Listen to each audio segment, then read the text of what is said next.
Après 40 ans de mariage, je pensais avoir tout vu. Dinde de Thanksgiving brûlée, anniversaires oubliés, 2 enfants, 3 fausses couches, un prêt immobilier partagé qui pesait sur nous comme un poids invisible, et cette regrettable fois où nous avons essayé la salsa dans un centre communautaire. Elle en basket, moi avec les 2 pieds gauches, nous avons ri jusqu'à presque nous effondrer.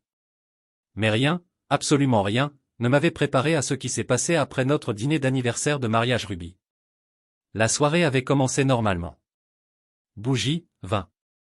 Le serveur en faisait trop et le steak était trop cuit. Mais je n'ai rien dit. J'ai regardé Sophia de l'autre côté de la table et elle parcourait les pages de son téléphone comme une adolescente qui s'ennuie. Sans même faire semblant de s'intéresser à la nourriture, ni à moi d'ailleurs. Ça ne me dérangeait pas. Pas vraiment. C'est ce que devient le mariage après quelques décennies, non? Un silence confortable, des mondes séparés, côte à côte sous le même toit. Nous étions habitués à cette routine. Bien fatigués. Mais cette fois, quelque chose était différent. Elle rayonnait.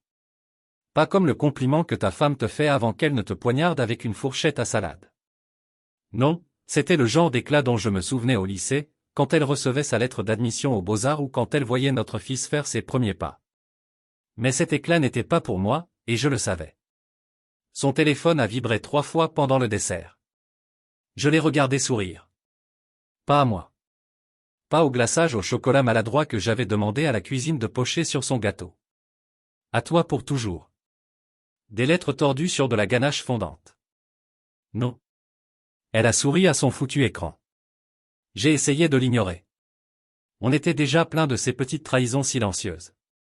Mais quand même, ça m'a fait un signe de tête. Elle n'avait pas souri comme ça depuis des mois. De retour à la maison, elle est allée directement dans la chambre et est revenue en soie.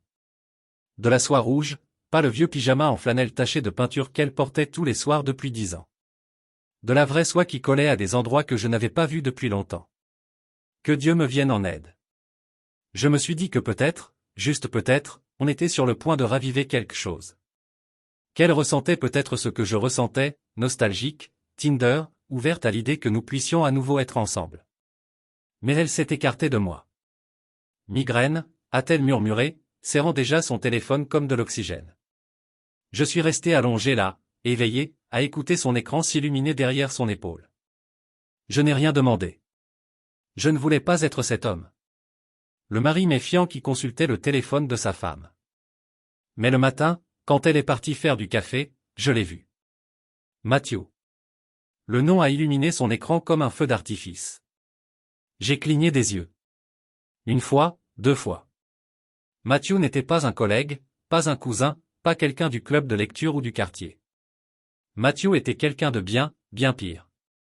Mathieu était le meilleur ami de notre fils. J'ai fixé son nom comme s'il m'avait giflé et traité de vieux. Mathieu, 28 ans, coach sportif, conduisait une Mustang noire comme s'il auditionnait pour un mauvais film d'action.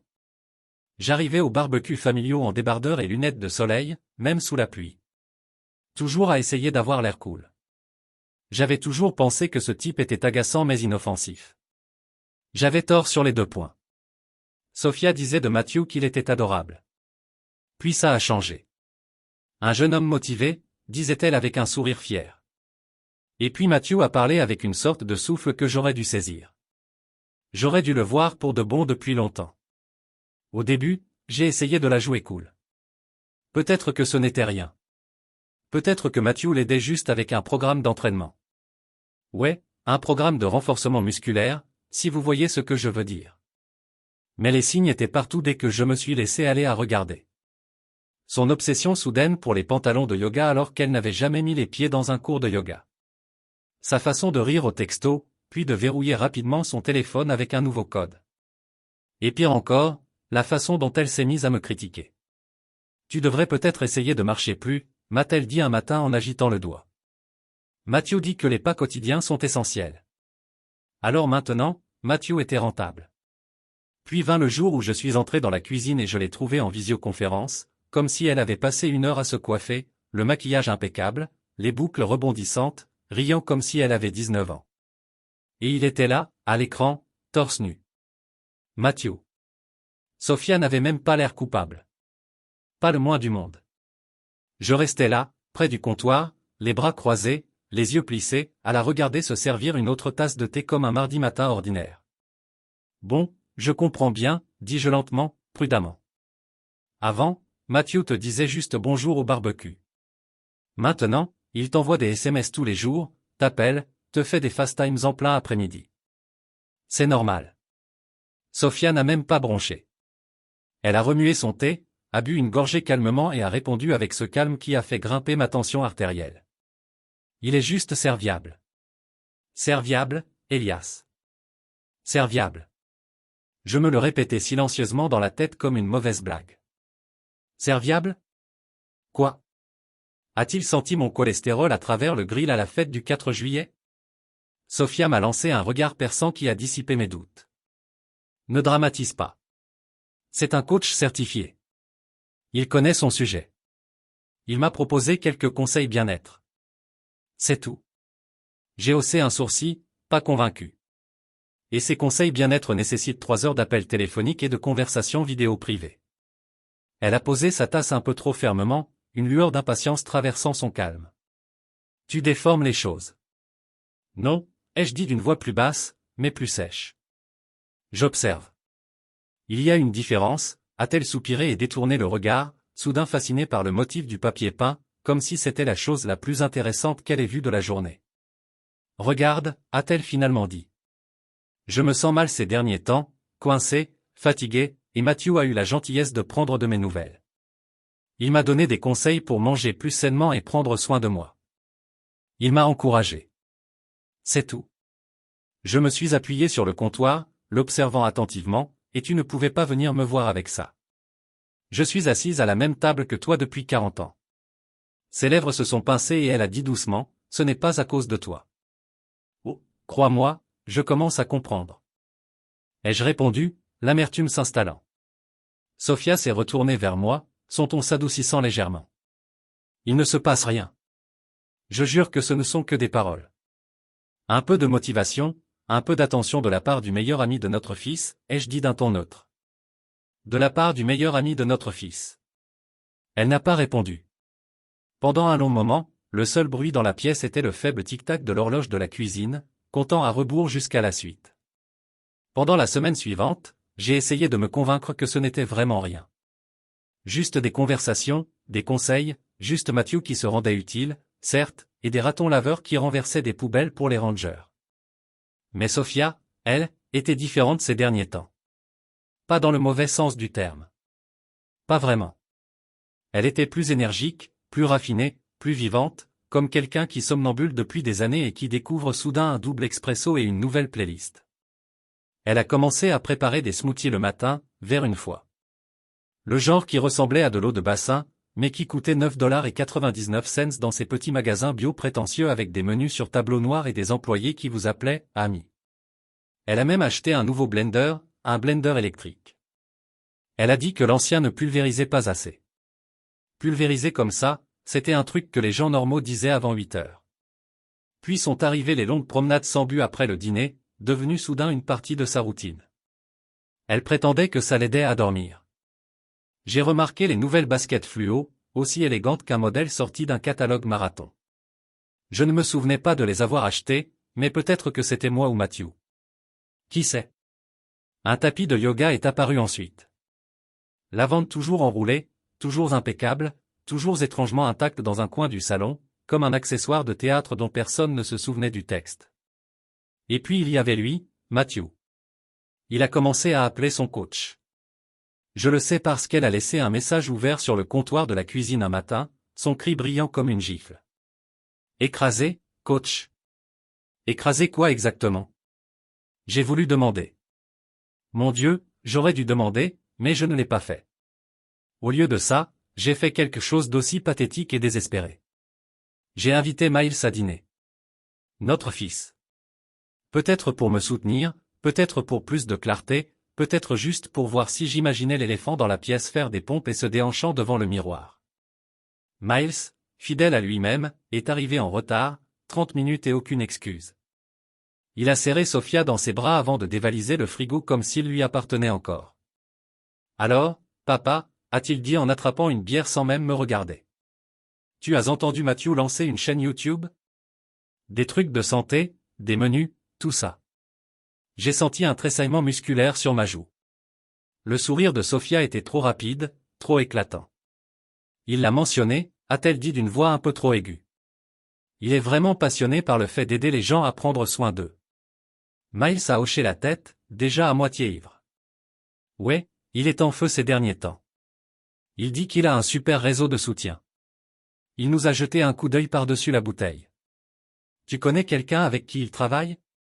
Sophia a haussé les épaules. Décontracté. Trop décontracté. Juste quelques personnes par-ci par-là. Ma fourchette a teinté contre l'assiette. Trop fort. Trop sec. Mais je n'ai pas dit un mot. J'ai juste regardé. Je l'ai vu rire à chacune des histoires de Miles, même les plus stupides qui la faisaient lever les yeux au ciel. Je l'ai vu consulter son téléphone 2 fois pendant le dessert. Et j'ai regardé, vraiment regardé, ses joues rougir quand ce nom s'est à nouveau allumé sur son écran. Matthew, ce n'était pas une preuve. Je n'étais pas assez naïf pour croire que j'en avais une. Mais c'était de la fumée. Une épaisse fumée tourbillonnante. Et j'ai vécu assez longtemps pour savoir que là où il y a de la fumée, il y a généralement Matthew. Je ne suis pas du genre jaloux. Bon, peut-être un peu. Une fois, j'ai lancé un regard noir au livreur du PS parce que Sophia avait ri à une de ses blagues idiotes sur les colis. Mais ce n'était pas de l'insécurité. C'était de l'intuition. Le genre de pressentiment qu'on a quand on a déplacé son fauteuil préféré juste un tout petit peu et que personne n'a voulu l'avoir touché. Je ne voulais pas devenir ce type. Vous savez, le genre. Celui qui commence à fouiner, à vérifier l'historique des navigateurs, à jeter un œil au ping GPS. Le genre de type qui ne pose pas de questions directement, mais attend que quelqu'un soit sorti de la maison pour aller fouiner à la recherche de réponses. Mais la curiosité. La curiosité est un vilain défaut. Ça commence par un murmure déguisé en inquiétude.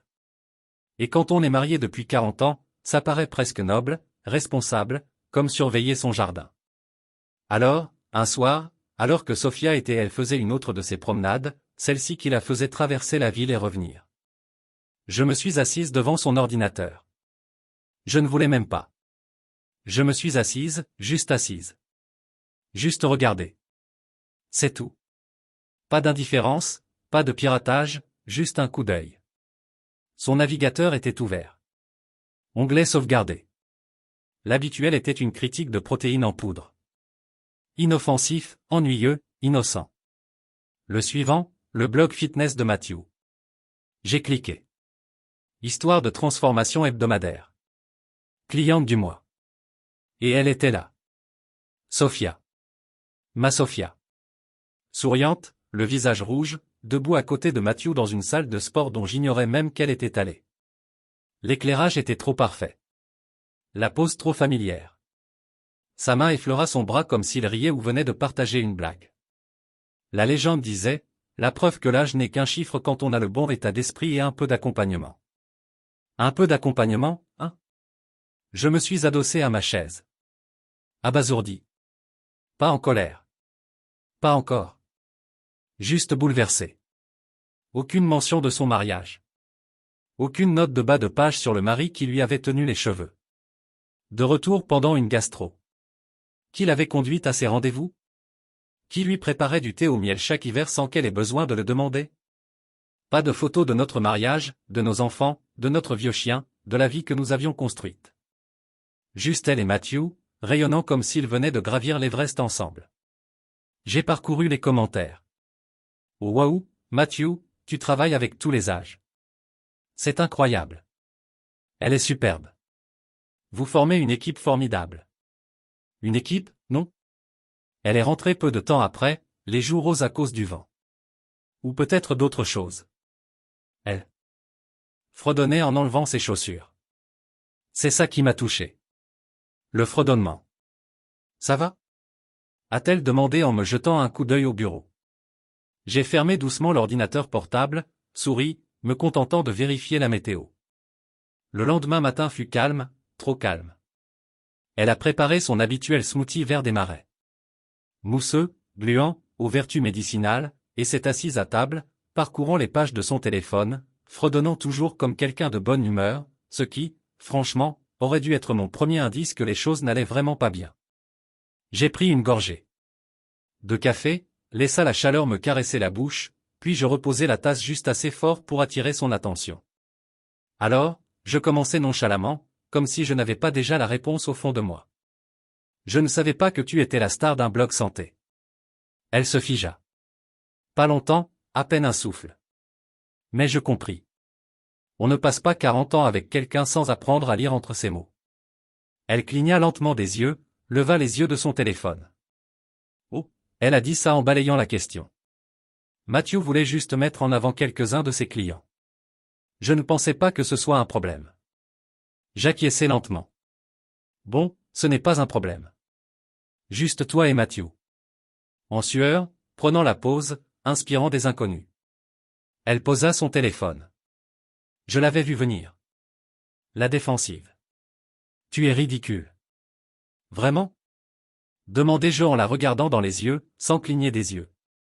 Parce que je ne me souviens pas avoir signé de décharge pour que tu supprimes tout notre mariage de ton récit de transformation. Elle soupira. Ce soupir d'épouse patiente. Celui qui signifiait toujours que je devenais à nouveau déraisonnable. C'était une question de bien-être, Elias. De prendre soin de moi. Tu l'as dit toi-même. Je ne me sens pas moi-même ces derniers temps. Je la fixais alors, non pas parce qu'elle avait tort, mais parce qu'elle réécrivait l'histoire sans moi. Je n'étais même plus un personnage. Et Mathieu t'a aidé à te trouver, hein? Elle ne répondit pas. Et c'était une réponse. Tu réfléchis trop, dit-elle après une pause, en époussetant des peluches imaginaires sur le comptoir. Il n'y a rien de mal à un peu d'encouragement. Nous sommes amis. C'est tout. Amis, répétai-je. Avec quelqu'un. 30 ans plus jeune, des abdos en béton et une audience Instagram de 1,80 mètres, qui vous appelle coach et vous envoie des émojis enflammés. À 23h45, je me suis levé, j'ai apporté ma tasse à l'évier et j'ai fait couler de l'eau dessus. Ma voix était basse quand j'ai repris la parole. Trop basse.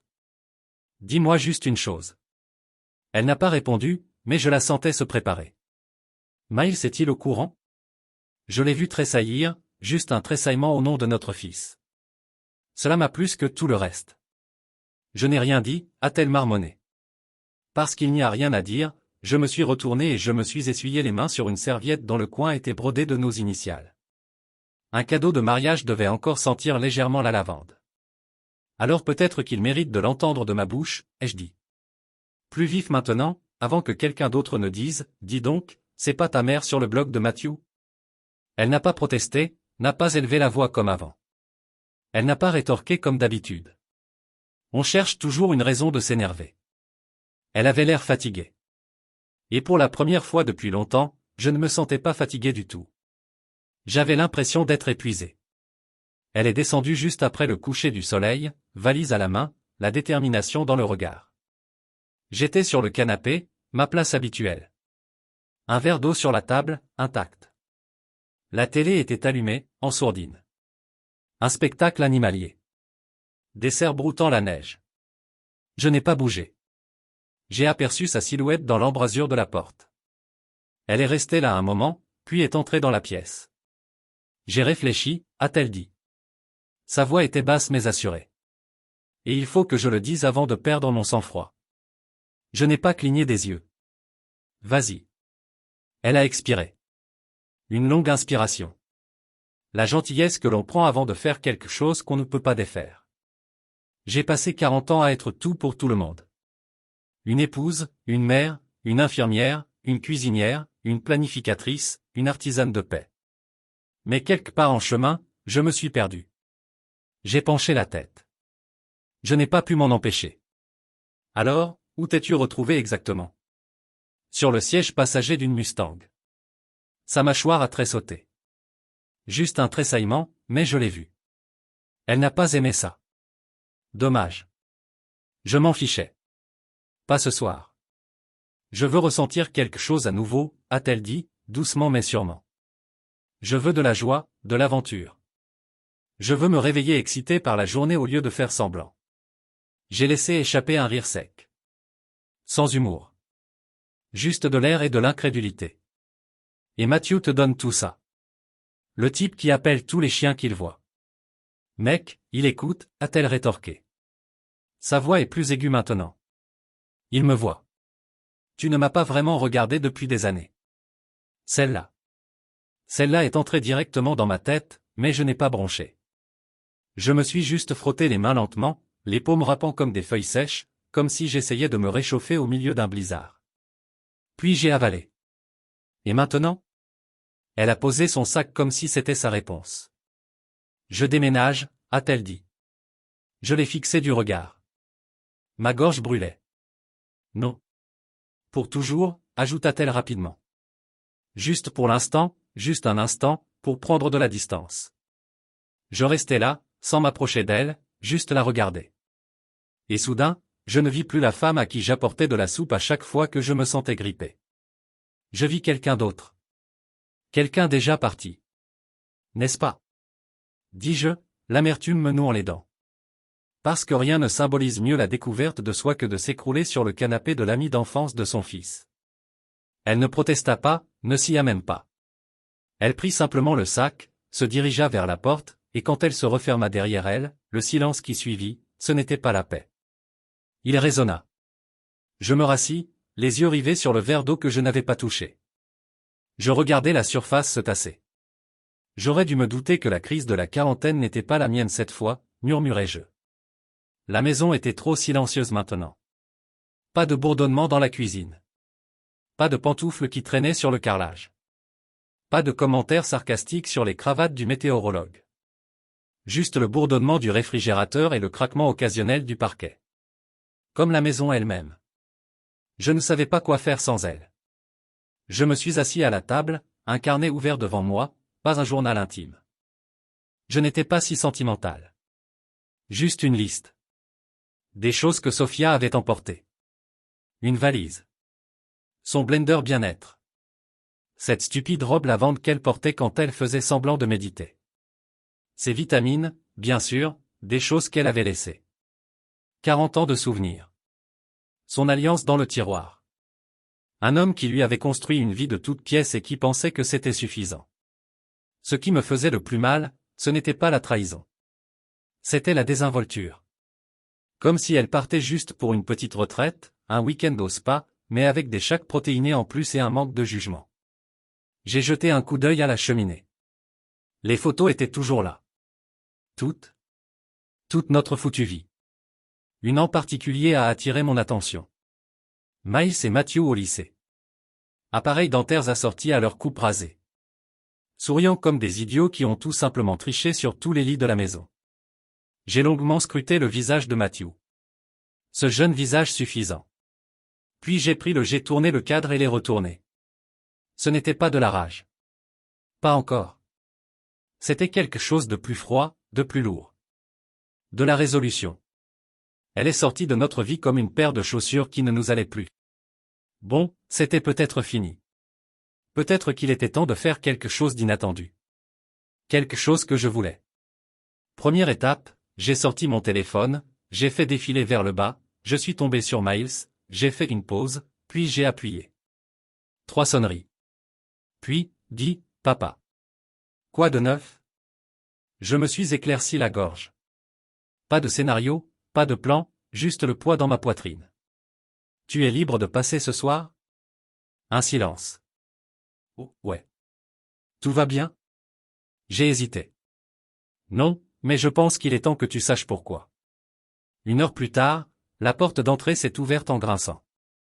Miles est entré, tenant un sac de plats à emporter et 2 bières, comme s'il pouvait alléger les choses. Mais à la seconde où il a vu mon visage, j'ai vu son calme s'évaporer. D'accord, a-t-il dit en posant tout. Tu me fais peur. Qu'est-ce qui se passe? Je n'ai pas perdu de temps. Je ne savais pas comment amortir le choc. Ta mère est partie. Il a cligné des yeux. Partie où? M'a quitté. A fait ses valises. A dit qu'elle avait besoin d'espace. Sa bouche s'est ouverte puis refermée, essayant de comprendre. Attends, quoi?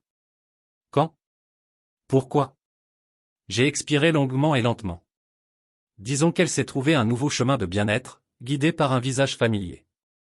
Il m'a regardé fixement. Qu'est-ce que ça veut dire? Je n'ai pas cligné des yeux. Elle reste avec Matthew. Et voilà, c'était là. Le moment où la réalité arrache tout l'air de la pièce. Miles n'a pas bougé.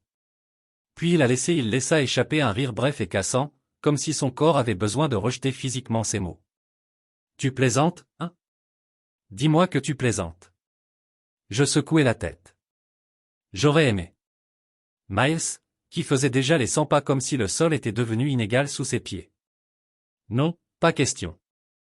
Matthew, mon Matthew. Il est comme un membre de la famille. J'ai haussé un sourcil, apparemment plus que ça. Il s'arrêta de faire les 100 pas. Son visage perdit toute couleur. Comme si cette seule pensée avait court-circuité quelque chose en lui. Tu es sûr? J'en suis sûr, dis-je. Elle ne le nia pas. Elle enveloppa simplement tout ça dans un discours sur la recherche d'elle-même et le besoin de se sentir à nouveau en vie. Tu sais, le genre de conneries habituelles sur les posters de motivation. Miles s'assit brusquement, l'air s'échappant de lui comme s'il avait été frappé. Nous restâmes assis là un long moment, sans rien dire. Juste deux hommes dans une maison qui, soudain, semblait n'appartenir à aucun de nous. Puis je l'entendis marmonner dans sa barbe. C'est tellement dingue. Ouais, dis-je. Parce que quoi d'autre? Là? Il leva les yeux, ses yeux perçants maintenant plissés. Tu veux que je lui parle? J'ai laissé échapper un petit rire amer. Qu'est-ce que tu vas dire? Salut, mon pote. Merci d'avoir repéré les timidités émotionnelles de ma mère. Miles grogna et laissa tomber sa tête dans ses mains. Je me levai, attrapai une des bières qu'il avait apportées, la décapsula et la lui tendit. À la famille, dis-je sèchement. Il prit la bière mais ne la fit pas teinter contre la mienne. Il fixa simplement le mur, la photo de lui et Matthew, toujours allongés face contre terre sur l'étagère. Aucun de nous deux n'essaya de la soulever. Il ne dormit pas de la nuit. J'entendais aussi le sol craquer sous ses pieds. Et puis, juste avant l'aube. Quant à moi, je n'essayais même pas. Je restais assise dans la cuisine comme un fantôme, sirotant un café tiède depuis longtemps, comme si cela pouvait m'empêcher de m'effondrer. Le matin arriva gris et lourd. J'étais dehors, en train de tailler ce foutu gazon. Une haie. Un truc avec mes mains. Quelque chose qui n'a pas réfléchi ni répondu quand la voiture de Miles a foncé dans l'allée. Il n'a même pas coupé le moteur. Il est à la salle de sport, a dit Miles en s'avançant vers moi, les yeux rouges mais fermes. Je l'ai appelé, je lui ai dit que je voulais le rencontrer. Je ne t'ai pas mentionné. J'ai posé la tondeuse et me suis essuyé les mains sur mon jean. C'est quoi le plan? Je l'ai frappé avec une kettlebell en milieu de séance. Il n'a pas esquissé un sourire. Non, je vais parler. Tu vas regarder. Et s'il me ment en face, s'il me regarde droit dans les yeux, alors je vais lui donner un coup. On est arrivé au parking 20 minutes plus tard. C'était une de ces salles de sport aux parois de verre qui essayaient trop de paraître haut de gamme. Des plantes à chaque coin de rue, des enseignes LED géantes, tout sentait l'eucalyptus et l'insécurité. Matthew était déjà dehors, adossé à sa voiture. Pas la Mustang cette fois, un SUV flambant neuf, probablement payé par des forfaits bien-être et de mauvaises décisions. Il a fait un signe de la main en voyant Miles, décontracté comme toujours, comme si c'était juste une discussion amicale devant un bar à jus. Puis il m'a remarqué sortir du siège passager. Ce sourire a disparu. Dis donc, monsieur. Matthew a changé de position, les mains dans les poches, essayant de la jouer cool. Je ne savais pas. Tu serais là. J'ai hoché la tête lentement, les yeux rivés sur les siens. Ouais, je me doutais bien que tu n'enverrais pas d'invitation. Miles a croisé les bras. Sans préambule. Ne perdons pas de temps. Tu vois sérieusement ma mère? Matthew a cligné des yeux. Ouah, mec. Voir, c'est un bien grand mot. Oh, vraiment? Ai-je dit en faisant un pas en avant. Parce qu'elle a quitté notre maison et a emménagé là où tu ranges ton mixeur de soutien émotionnel. Le regard de Matthew s'est dirigé vers l'entrée du gymnase. Soudain, moins zen. Écoute, je n'avais jamais voulu que tout ça arrive, mais c'est arrivé. Miles l'a interrompu sèchement. Tu savais qu'elle était mariée. Tu nous connais depuis que j'ai 12 ans. Tu venais chez nous, tu mangeais chez nous, tu appelais mes parents ta deuxième famille. Il a levé les deux mains comme si on s'approchait de lui avec des fourches. Sophie est une adulte. Elle fait ses propres choix. Je n'ai rien forcé. On a sympathisé. J'ai alors ri. Bas, sec, presque compatissant. Tu as sympathisé. Qu'est-ce que c'est? Une sorte de forfait téléphonique? Miles a fait un pas en avant. Plus près. Sa mâchoire était si serrée que je voyais ses muscles se contracter. Tu nous as trahis, mec. Tu as manqué de respect à ma famille. Tu n'aurais pas pu choisir quelqu'un d'autre sur Terre. Ça devait être ma mère. Matthew ressemblait à un homme coincé entre deux voies de circulation. Ce n'était pas prévu. Bon. On a commencé à parler. Elle se sentait invisible. J'ai écouté. Il s'est passé des choses. Je me suis penché juste assez pour faire bouger l'air, plus froid qu'il ne devrait l'être. Alors écoute ça, Matthew. Tu penses peut-être avoir gagné quelque chose ici, mais tu n'as fait que t'inviter dans une tempête que tu ne sais pas comment affronter. Silence. Il déglutit difficilement. Tu me menaces? J'ai redressé ma veste, ajusté les poignets. Non, pas encore. Miles a fait un signe de tête vers les portes du gymnase. Tu devrais peut-être entrer.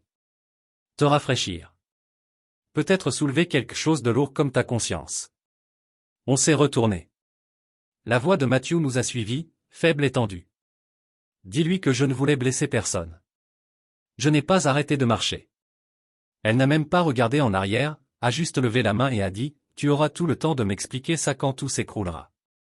Et, comme par hasard, 2 semaines après avoir pris possession de son soi-disant espace, Sophia était assise sur un canapé gris dans l'appartement moderne mais sans âme de Matthew, parcourant une infinité de streaming et essayant de ne pas pleurer dans son shake protéiné au curcuma. Au début, tout cela avait semblé excitant, l'évasion, l'attention. Matthew avec son charme, son affection indéfectible, ses détours spontanés vers nulle part, et ses discours de motivation qui se terminaient presque toujours par des démonstrations de force devant un miroir. Mais la réalité, elle, s'est imposée rapidement.